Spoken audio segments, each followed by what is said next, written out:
Assalamualaikum warahmatullahi wabarakatuh. Perkenalkan, nama saya Ahmad Ismail Jailani dari kelas 12 IPA MA Al-Arifin. Di sini saya akan mempraktekkan tata cara berwudu menggunakan air yang minimalis, tidak sampai 2 kolam, hanya 1 timba, tanpa menggunakan bantuan alat gayung ataupun teko. Melainkan di sini saya akan membedakan langsung menggunakan tangan. Namun tata caranya ialah sebagai berikut. Pertama-tama kita akan mengambil air menggunakan tangan, kemudian jauhkan dari timba agar air tidak mustakmal. Kemudian kita basuh muka sambil membaca niat. Kita kenakan basuhan yang pertama itu hukumnya wajib dan telah mendudukan hadas, dan basuhan kedua dan ketiga itu hukumnya sunnah. Maka kita tidak apa-apa untuk membasuh wajah di atas timba.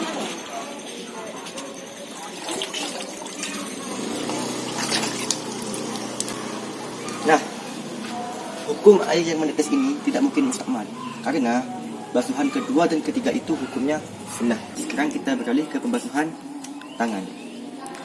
Perlu diperhatikan, dalam pengambilan air untuk membasuh tangan harus ada niatan dalam hati untuk mengambil air, bukan untuk membasuh tangan. Kenapa? Agar air yang ada di timba ini tidak menjadi mustakmal. Kita jauhkan dari timba agar tidak mustakmal, kemudian basuh.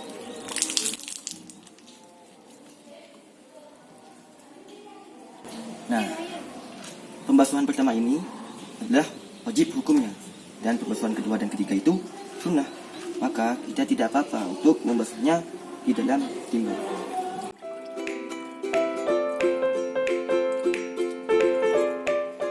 Demikian pula dengan tangan kiri.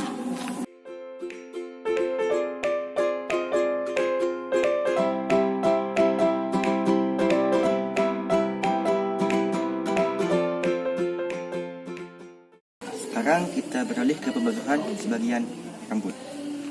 Kurang lebih tata caranya sama.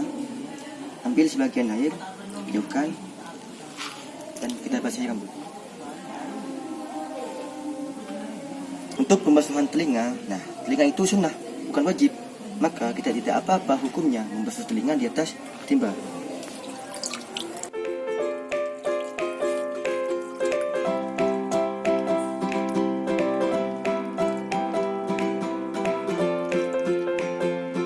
Nah, air yang jatuh ini tidak mungkin mustakmal karena hukum membasuh telinga itu adalah sunnah. Nah, yang terakhir kita akan membasuh kaki. Kurang lebih tata caranya sama ya. Ambil air, jauhkan, kemudian basuh.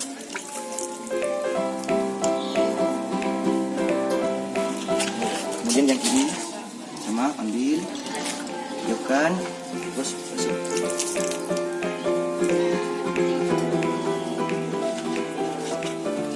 Nah, kurang lebih seperti itulah. Assalamualaikum warahmatullahi wabarakatuh. Perkenalkan, saya Devinta Auriel dari kelas 12 MA Al-Arifin akan menjelaskan tata cara berwudu bagi orang yang sedang diperban. Dalam berwudu terdapat beberapa bagian tubuh yang wajib untuk dibasuh. Di antaranya bagian wajah, kedua tangan, kedua kaki, dan sebagian dari rambut. Apabila terdapat luka yang diperban pada bagian-bagian tersebut, maka kita harus bertayamum untuk menyempurnakan wudhu kita.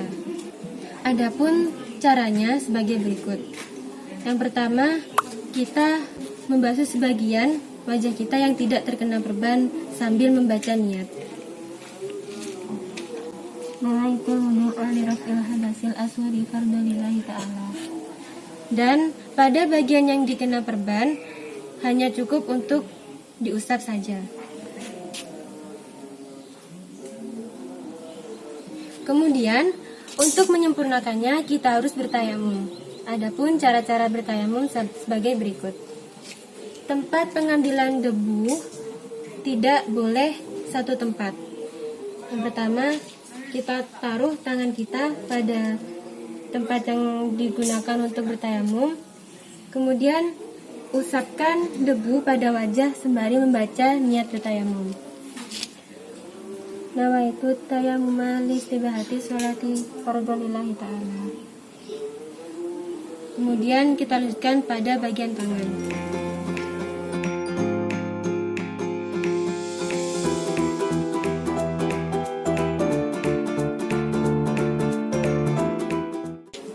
Kemudian kita lanjutkan berwudu dengan membasuh kedua tangan.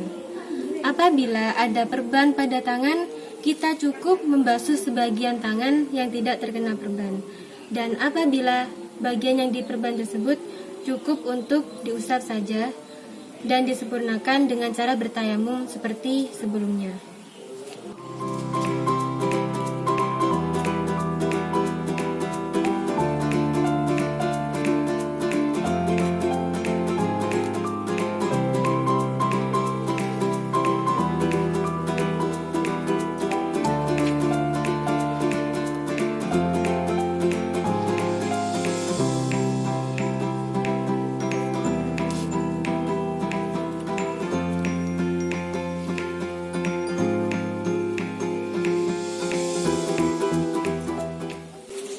Setelah bagian tangan, kita lanjutkan dengan berwudu dengan membasuh sebagian rambut.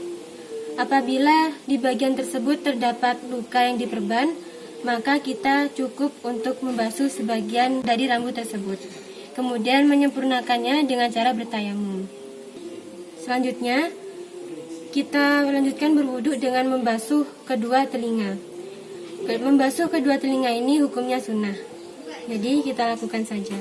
Dan yang terakhir, kita membasuh kedua kaki.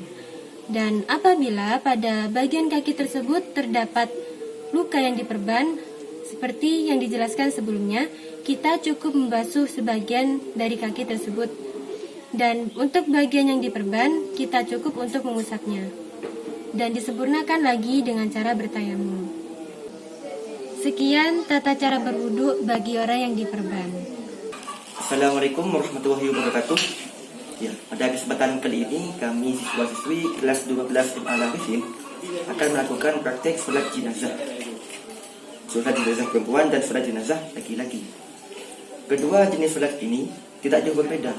Yang berbeda hanya adalah pada posisi imam dan pelafalan doanya. Untuk sholat jenazah laki-laki, posisi imam harus lurus dengan kepala, sedangkan untuk sholat jenazah perempuan, posisi imam harus lurus dengan dada jenazah. Adapun untuk pelafalan doanya, dalam niat, jenazah laki-laki menggunakan lafal hadal mayyiti, sedangkan mayit perempuan menggunakan lafal hadahil mayyitati. Untuk pelafalan dalam doa dalam solat, untuk mayit laki-laki kita menggunakan hu, dan mayit perempuan kita menggunakan ha. Seperti ada hadal mayyiti, arba'at biqatin, untuk jiblatin, imam Allah Ta'ala. Allahu Akbar. Salli ala al-mayyiti ala tabi'atin fardu kifayatin lillahi ta'ala. Allahu Akbar. Bismillahirrahmanirrahim. Alhamdulillahi rabbil alamin. Ar-Rahmanir Rahim. Maliki yaumiddin. Iyyaka na'budu wa iyyaka nasta'in. Ihdinas siratal mustaqim. صراط الذين أنعمت عليهم غير المغضوب عليهم ولا الضالين. الله أكبر. الله أكبر. اللهم صل على سيدنا محمد وعلى آل سيدنا محمد. الله أكبر. الله أكبر. اللهم اغفر له وارحمه وعافيه واعف عنه. الله أكبر. الله أكبر. اللهم لا تحرمنا أجره ولا تفتنا بعده واغفر لنا وله برحمتك يا أرحم الراحمين. Assalamualaikum warahmatullahi Assalamualaikum warahmatullahi. Assalamualaikum warahmatullahi. Assalamualaikum warahmatullahi. Ujian praktek dari kami tentang tata cara wudhu dengan air bulan ke-12, Dan tata cara berwudu bagi orang yang diperban. serta tata cara solat jenazah. Apabila ada kesalahan dalam penyampaian dan dalam praktek, itu murni dari kami. Kebenaran hanya milik Allah. Jangan lupa like, subscribe, dan share. Semoga bermanfaat. Assalamualaikum warahmatullahi wabarakatuh.